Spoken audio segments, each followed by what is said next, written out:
यहाँ हर आदमी दुखी है। 700 करोड़ लोग धरती पर है। कोई ऐसा नहीं कह सकता कि मैंने फलाना काम दुखी होने के लिए किया था अथवा फलाना काम दुखी होने के लिए करता हूँ। सारे जीव, सभी मनुष्य सुबह से शाम तक, जीवन से मौत तक, जीवन भर सुख को थामने और दुख को भगाने में लगे हैं। फिर भी देखा जाता है कि जीवन में कहीं कहीं थोड़ा सा सुख आया, बाकी तो दुख ही दुख है। मनुष्य रोते हुए जन्मता है, फरियाद करते हुए जीता है और निराश होकर मरता है। इसके पीछे क्या कारण है? मनुष्य का वास्तविक सुख स्वभाव, चेतन स्वभाव अकाल पुरुष से स्फुरित है। जैसे हर तरंग का मूल स्थान पानी है, ऐसे ही हर जीव का मूल स्थान सच्चिदानंद चैतन्य आत्मा है। वह उस आत्मदेव की प्रीति, आत्मदेव के ज्ञान से स्फुरित होता है। लेकिन बाहर के दृश्य जगत को, माया को सत्य मानकर यह पालू, यह भोग लूँ, यह कर लूँ तो मैं सुखी हो जाऊँ, इस वहम से, इस नासमझी से जीव एक दुख से दूसरे दुख, दूसरे दुख से तीसरे दुख में भटकता रहता है। जिसके जीवन में बाह्य सुख और दुख, बाह्य अनुकूलता और प्रतिकूलता का ज़्यादा महत्व है, वो छोटे मन का आदमी है। लेकिन जो बाहर की अनुकूलता को बहुत जनहित में लगा देता है, प्रतिकूलता में सम रहता है, जो दुख में उद्विग्न नहीं होता, सुख में आसक्ति नहीं रखता, ऐसा समतत्व योग को जान लेने वाला पुरुष सुख दुख के बीच के सत्ता स्वरूप साक्षी चैतन्य में टिकता है, वह बाजी मार लेता है। सत्संग के बिना एक तो कान के द्वारों से संसार घुसता है, दूसरा आँख के दरवाजों से घुसता है। आँख से कम कान से ज़्यादा घुसता है। किसी की निंदा कान से सुनकर उसके प्रति नफरत हो जाती है, किसी स्थान की प्रशंसा कान से सुनकर उससे आसक्ति हो जाती है। नफरत और आसक्ति हमारी आध्यात्मिक उन्नति में खलबली करती रहती है। जैसे पानी में उठ रही तरंग पर तरंग शांत पानी की गहराई नहीं देखने देती, ऐसे ही जीव शांत सुख स्वरूप चेतन स्वरूप है, लेकिन अनुकूलता के लिए तड़प और प्रतिकूलता से भागा भागी की दौड़ में जीव का हौसला खो गया है। भगवत सत्संग का आश्रय लेने से खोए हुए हौसले को फिर पा सकते हैं। दक्ष ने बाहर की सफलता को सर्वोपरि माना। हालांकि दक्ष कोई साधारण राजा नहीं था, कई लोकपालों का अध्यक्ष था, कई राजा महाराजे जिनके अधीन रहे। ऐसे लोकपालों का भी परम अध्यक्ष और भगवान शिव जी का ससुर था। फिर भी बाहर की चीजों को महत्व दिया और अंतरात्मा में गोता मारने से विमुख हो गया तो दक्ष की सारी करी कमाई चौपट हो गई। यज्ञ विध्वंस हुआ, सिर कटा और बकरे का सिर लगा।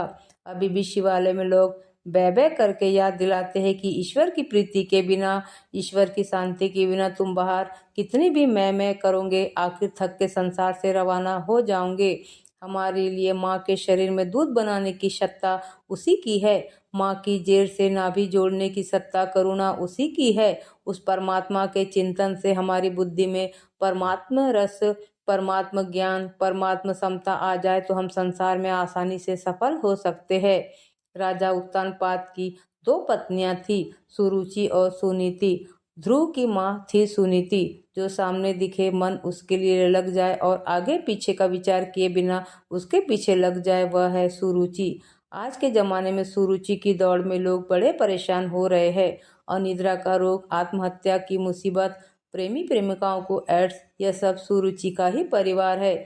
जिसमें रुचि हुई वह कैसे भी करके करने लगो। चोरी, बेईमानी, कपट, कुछ भी करके रुचि के अनुसार पाओ, खाओ, मजा करो, यह दुख का कारण है। परिणाम का विचार करके और परिणामों को सफलता देने वाले परमात्मा में गोता मारकर निर्णय करना, भोगना या पाना, यह हो गई सुमति।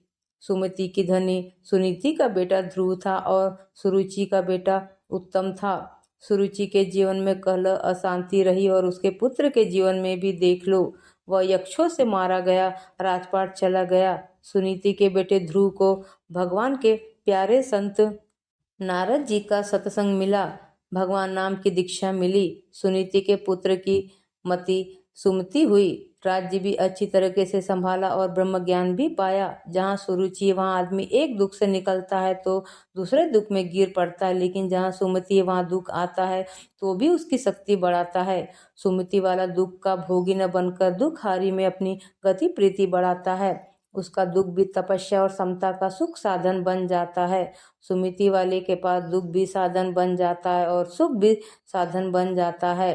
सुरुचि वाले को सुख भोग विलास करा के खोखला बना देता है और दुख दूसरों पर दोषारोपण व राग देश करा के और भी कमजोर कर देता है, रागी देसी मोही बना देता है। सुख दुख तो सभी के जीवन में आते हैं, लेकिन सुमति वाला इनका सदुपयोग करके परमात्मा तक पहुँचता है और सुरुचि वाला इनमें उलझ कर खप जाता है।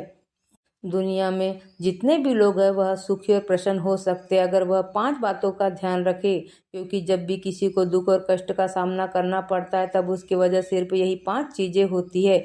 अगर इन 5 चीज़ों से खुद को बचा कर रखोगे तो आपको कभी दुख नहीं भोगना पड़ेगा। शंकराचार्य से लेकर चाणक्य तक कई विद्वानों ने कहा है कि अपेक्षा दुखस्य कारणम, यानी किसी से अपेक्षा यानी अनावश्यक उम्मीद पाल लेना दुख देता है। कारण यह है कि जब किसी से हम उम्मीद बना लेते हैं और वह हमारी उम्मीदों को पूरा नहीं कर पाता तो मन में टीस सी उठती है और कष्ट होता है। आप निराश और दुखी महसूस करते, इसलिए कहा जाता है कि किसी से उम्मीद पाल कर न रखे। मोह को दूसरा बड़ा कारण माना गया है। जब व्यक्ति किसी से बहुत अधिक मोह करने लगता है तो अंत में दुखी होता है। जैसे आपके घर में आपको कोई व्यक्ति या कोई चीज़ बहुत पसंद हो और वह आपसे दूर हो जाए तो आपको अंदर से तकलीफ और दर्द सी महसूस होती है, और कई बार तो मोह के कारण आंखों से दर्द भी झलकने लगता है।